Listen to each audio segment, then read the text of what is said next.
guys, and welcome back to Tech Up. With Google releasing its second generation Google Nest Hub, I wanted to find out what this generation has to offer with its potentially useful or creepy sleep sensing technology.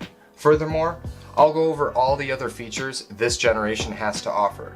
But first, I'll unbox it, set it up, and then tell you what I think of it in my review.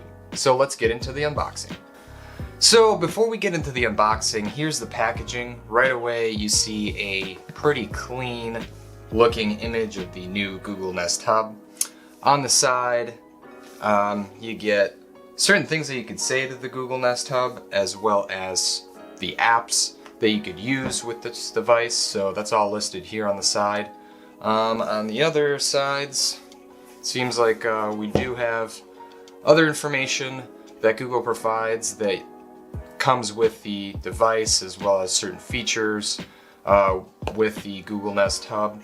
As for the rest of the box, there's really nothing else, so let's go ahead and unbox this, see what's in here. First things first, you get presented with the new Google Nest Hub.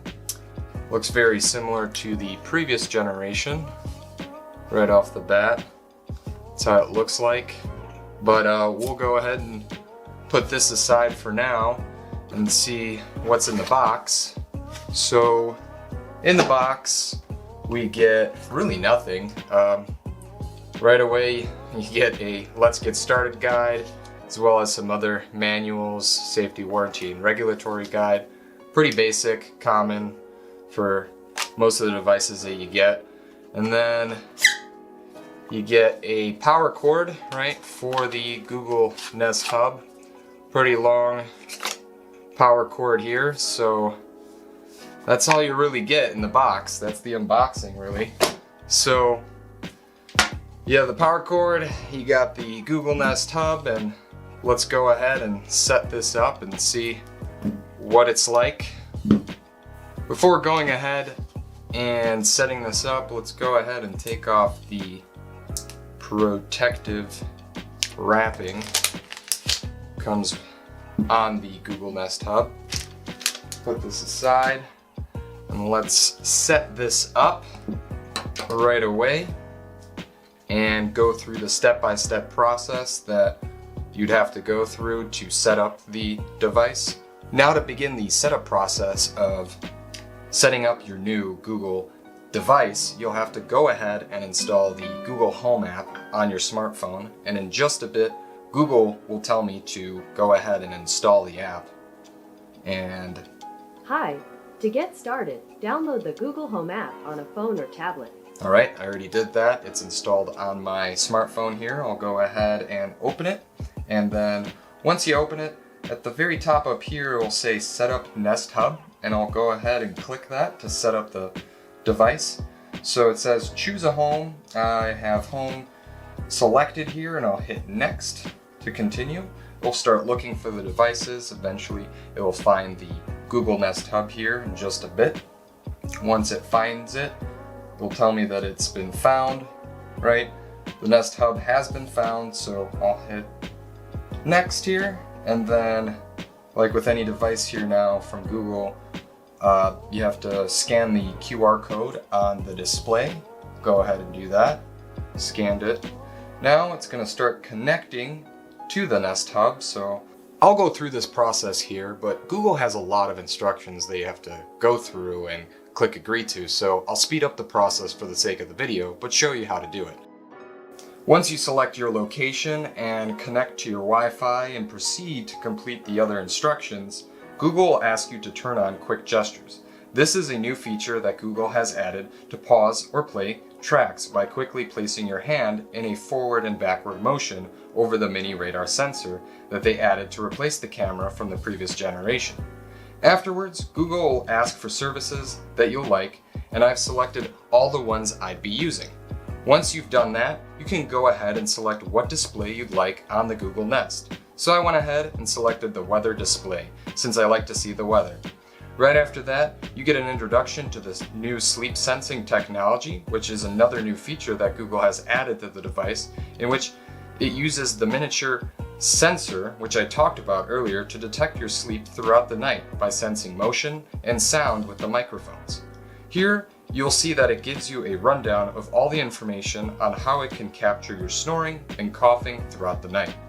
During this time, it will also ask you to set up your sleep schedule and provide you with other things you can sign up for. Google will also show you where the volume rocker is, as well as the mic switch on the device. And once you've completed that, you can go ahead and hit Finish Setup and now begin setting up the Google Nest Hub on your nightstand for the sleep sensing feature. But if you don't want to use this feature, you can select Cancel and access the interface of the Google Nest Hub.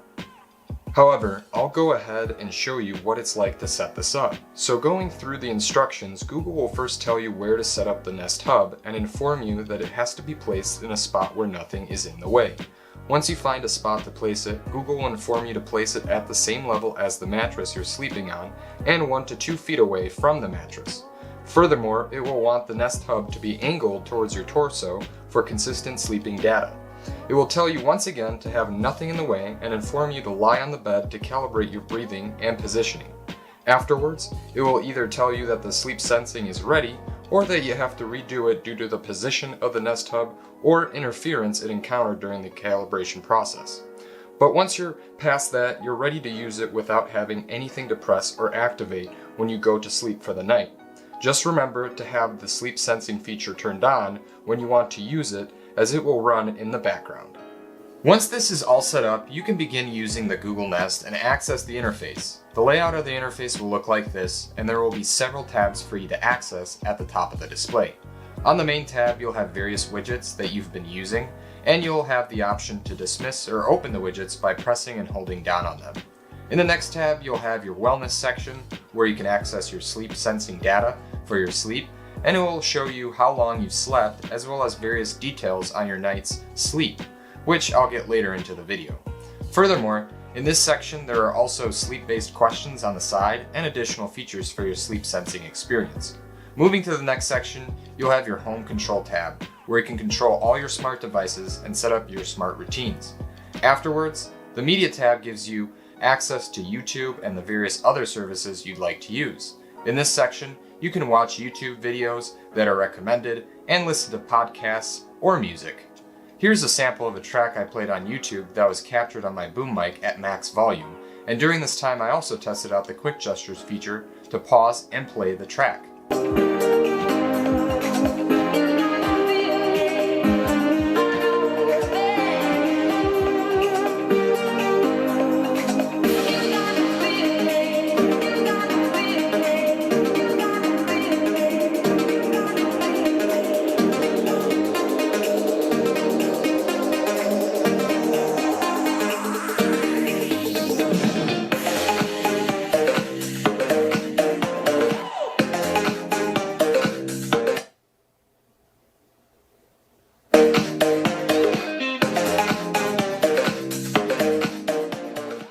Overall, I thought the sound was pretty good, but I'll cover it in more detail, along with what I think about the Quick Gestures in my review.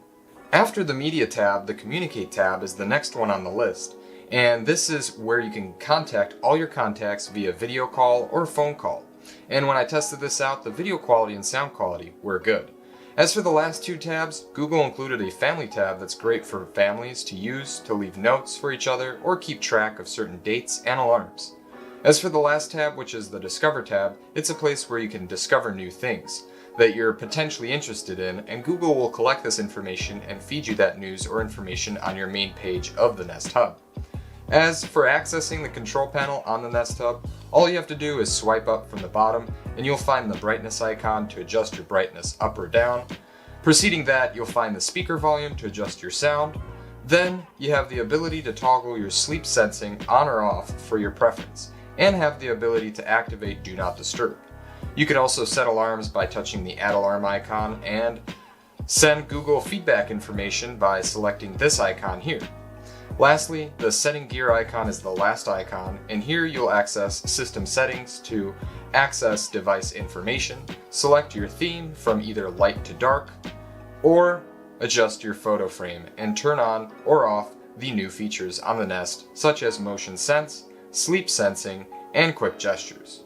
In review, this $99 Smart Hub from Google is perfect for any bedroom or room in your home. It comes with many cool features packed into a small device. If you're wondering what the specifications are on this Nest Hub, after having me set it up and show you the features, I'll go ahead and break it down right now. In this new generation, the Google Nest Hub packs a 7-inch display with full range speakers and a 2-mic array, as well as the ambient EQ light sensor that offers various features such as sleep sensing, motion sense, and quick gestures, which I've covered. As usual, it comes with the Google Assistant and Chromecast built in, as well as Bluetooth 5. If you're curious to know what the resolution is on the display, it's 1024 by 600, which is still lower than HD. But when looking at the display, I have to say it looks pretty sharp for this kind of resolution. Anyways, it's certainly not a home cinema display, and the sound and bass on this thing is subpar. However, compared to previous generation, it definitely offers more bass, and I can tell from the bump since Google said that it increased the bass on this model by 50% more. However, don't expect the sound to rock your body, but if you're planning on quickly finishing up that video or podcast from earlier, or have a device that can play some subtle background music or sleep sounds for you, this is perfect. Anyways, I'm not surprised or disappointed with the sound, as I didn't purchase it for the sound quality, but rather for the smart home features and sleep sensing technology that Google added. And speaking of sleep sensing, it does a decent job of tracking your sleep. I used it for 3 nights, and it collected a good amount of data on my sleep. When I accessed my sleep tracking data in the morning, it gave me a breakdown of my schedule, as well as my quality and duration of my sleep. When you access the sleep details, you get more information on the duration of your sleep, with total time you were asleep, and how much time you spent in bed before going to sleep. Then it gives you more info on your schedule, from what time you got into bed to what time you woke up. Lastly, it will give you an overview of your quality of sleep, from what your sleep was like to if you coughed or snored throughout the night. If you swipe to the right of the breakdown of your night's sleep, you can access your respiratory wellness info and get to see your week's sleep as well. Clearly, I haven't used the sleep sensing feature to its full potential, but I'm certainly going to see what it's like when I use it for several weeks and months to see if it provides me more information on my average sleep time, like I'd see on certain apps with a smartphone or smartwatch. Anyways, I don't know if the Google Nest will be as accurate as a smartwatch would with detecting your movement and change in your sleep, but this technology is certainly new, and I think Google will definitely add improvements to it to make it more reliable. However, as of right now, this feature is free for a limited time only, since Google is planning on charging for the sleep sensing feature in a year. Looks like this is a beta test for users now to see what this is like, and from the looks of it, Google will most likely collect data and see where improvements are necessary to make it great when they come out with a paid version. We'll just have to wait and see. Anyhow, as for quick gestures on this device, I really like how Google went ahead and brought this feature back to this generation of the Nest Hub. However, this feature isn't new since we did see this on the old Pixel phones back in the day, and it's on the Nest Hub Max. But honestly, I didn't use it as much in the past on the Pixel phone, because sometimes it wouldn't be as responsive. Nevertheless, it's slightly slow to respond, but I didn't have a huge issue with it, and I'll keep on using it. All in all, there are many great things about this new Google Nest Hub, and I'll definitely put it to good use, especially on my nightstand at night for tracking my sleep with the sleep sensing feature. I'll also use it for podcasts and background music. As for the cons with this device, I have to say it's still pretty slow and not as responsive at times. Also, even though Google offers various color options and they included new colors to this generation, I'm still disappointed that the bezel on the display is white in all the color options. I wish that Google could have went with a charcoal bezel since the rest of the device is charcoal on the back of the display. Hopefully that changes, but who knows? Looks like Google enjoys having the contrast on this device.